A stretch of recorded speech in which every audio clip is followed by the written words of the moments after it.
Oke, halo Tania. Aku tahu kamu tuh mahasiswa yang lagi magang saat ini di Narajiwa ya, Betul. sebagai desain kreator. Menurut kamu, Canva tuh seberapa penting sih bagi kamu dalam desain sehari-hari gitu?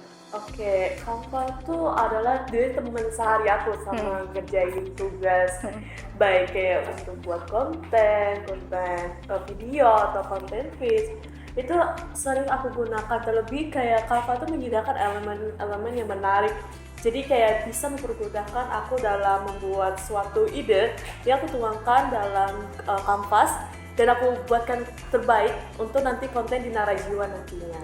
Oh, berarti dari Canva sendiri ini kamu menghasilkan konten-konten tuh berupa apa aja sih? Nah, kalau di Narajiwa sendiri sih aku biasanya tuh untuk menggunakan kayak content feeds, terus ada kayak story Instagram, terus ada juga aku gunakan sebagai reels untuk konten di Narajiwa. Oh, berarti kalau Canva ini penggunaannya itu individu atau berkelompok gitu istilahnya kamu di dalam Canva? Sebenarnya sih tergantung tugas ya. Terlebih kan saya seringnya menggunakan kayak individu kalau soal membuat kayak content feeds atau kayak konten story. Tapi ada di mana kita kan juga kayak tugas kelompok. Yeah. Kalau ke sebuah tugas seperti poster, kalau enggak kayak semacam bikin kayak background live, apalagi kayak live dari Zoom atau kayak Instagram itu sering kami gunakan. Jadi lebih prefernya sih kayak individu sih kalau untuk tugas konten. Tapi berarti kamu juga bisa dari Canva itu kamu bisa kerja bareng lah ya dalam satu kanvas yang sama gitu. Iya, jadi kayak kita bisa menuangkan ide bersama menjadi sesuatu kanvas yang menarik. Iya, dalam waktu yang bersamaan gitu. Tuh. Menarik sih. Jadi menurut kamu nih, setelah kamu sebagai pengguna Canva selama ini, kira-kira interaksi yang kamu hasilkan gitu di selama interaksi dalam artian kamu tuh menggunakan tuh seberapa banyak sih attachment kamu sama Canva itu? Apakah emang kamu menerima aja atau kamu justru di Canva itu lebih aktif gitu menggunakan segala macamnya di dalam gitu? Aku justru kayak lebih aktif sih. Kayak ibaratnya kayak gini, dia tuh jadi teman kedua setelah sosial media ya kan. Jadi gak hanya kita gunakan otak sebagai ide, tapi bagaimana kayak karya kita malah kita gunakan sebagai hasil terbaik untuk kita. Apalagi kan saat ini kebanyakan ada portofolio untuk creative design. Jadi kami gunakan itu sebagai bentuk apresiasi kepada kita sendiri. Terlebih kayak kita tuh kayak udah kayak teman baiknya juga ke Canva sih, jadi lebih nyaman di situ. Nah, pertanyaan terakhir nih kita akhirnya. Menurut kamu sebagai pengguna Canva selama ini keunggulan paling utama dari si Canva ini tuh apa sih daripada yang lain gitu? Makanya kamu pilih Canva. Canva ini keunggulannya adalah ya pasti akan sering bersamaan dengan orang-orang untuk membuat suatu desain. Tapi ada keunggulannya lain itu adalah kita bisa menyediakan tanpa limit. Contohnya kayak Canva itu nggak limit kalau untuk memakai beberapa kali. Bahkan dia bisa nggak ada untuk kayak memori soal kayak kepenuhan Canva, kanvas atau kayak bisa mereka gunakan tuh sebagai kayak ngedit foto enggak, tapi ngedit video juga iya gitu. Jadi keunggulannya dia tuh kayak banyak fitur-fitur yang mempermudahkan kita sebagai pengguna Canva. Jadi sangat enak sekali. Tania, makasih banyak udah berbagi insight-nya sebanyak itu sebagai magang ya, sebagai desain konten kreator. Aku berharap kamu nanti ke depannya juga jauh lebih baik lagi gitu. Makasih banyak untuk insight-nya hari ini. Yeay. Bye-bye.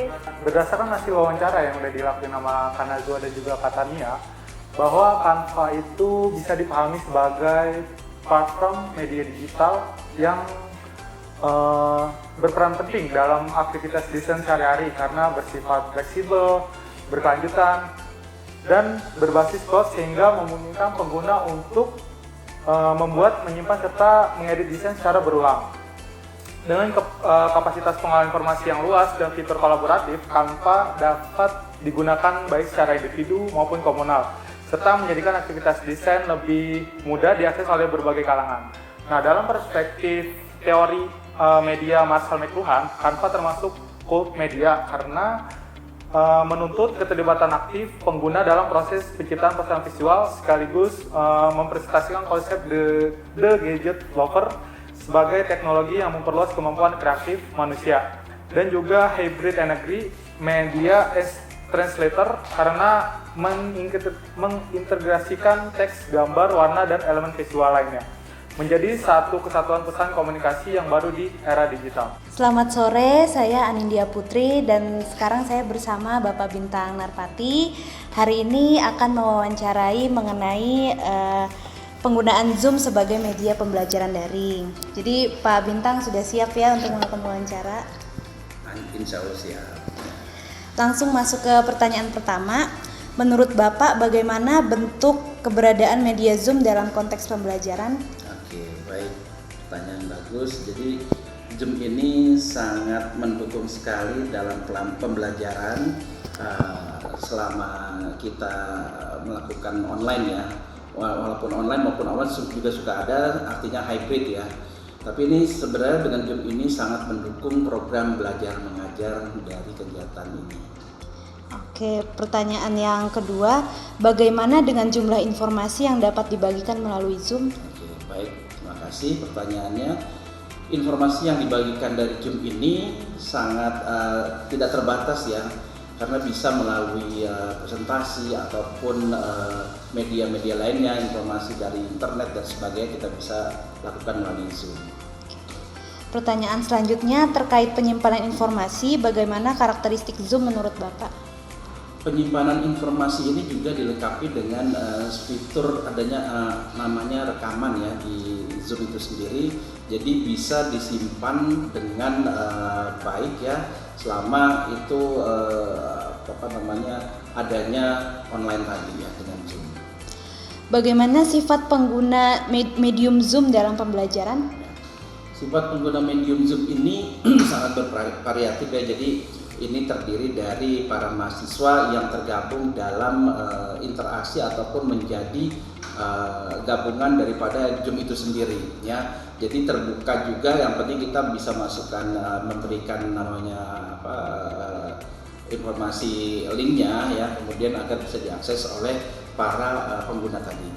Selanjutnya, menurut Bapak apa pengaruh sosial dari penggunaan Zoom sebagai media pembelajaran? Oke. Pengaruh sosialnya itu sebenarnya dengan Zoom ini kita itu dari jarak jauh ya, komunikasi jarak jauh ya bisa dilakukan ya, seperti real time aja kita berhadapan langsung secara offline. Itu bagus sekali dengan Zoom. Oke.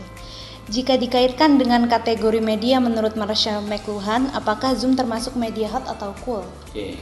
Kalau dikaitkan dengan teori tadi, ini termasuk media cool ya, karena Zoom ini memberikan partisipasi daripada penggunanya itu sendiri.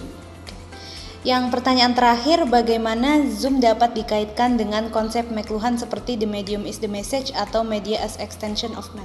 Oke, the extension of man itu artinya perkataan atau komunikasinya itu terstruktur. Jadi kita dalam berbicara itu nanti dengan Zoom itu bisa terstruktur dan komunikatif dengan melalui Zoom itu sendiri. Jadi sudah tertata dengan baik verbal maupun non-verbal. Baik, terima kasih untuk Pak Bintang atas semua jawabannya. Sekian dari saya. Terima kasih. Berdasarkan dari hasil wawancara dari Pak Bintang dan Anindya, Zoom sebagai media pembelajaran daring memiliki karakteristik yang fleksibel, interaktif, dan partisipatif. Zoom memungkinkan penyampaian dan penyimpanan informasi secara luas, mendukung interaksi individu dan kelompok, serta memberikan dampak sosial yang signifikan dalam dunia pendidikan. Jika ditinjau dari perspektif teori McLuhan, Zoom termasuk media cool yang menuntut keterlibatan aktif pengguna dan berfungsi sebagai ekstensi manusia dalam berkomunikasi. Dengan demikian, Zoom tidak hanya menjadi alat pembelajaran, tetapi juga membentuk pola komunikasi dan pengalaman belajar mahasiswa di era digital. Sekian, terima kasih. Oke baik, selamat sore. Kali ini saya akan mewawancara Mama Nabil sebagai penjual dimsum yang sudah menggunakan QRIS. Halo Mama Nabil. Halo juga Mas.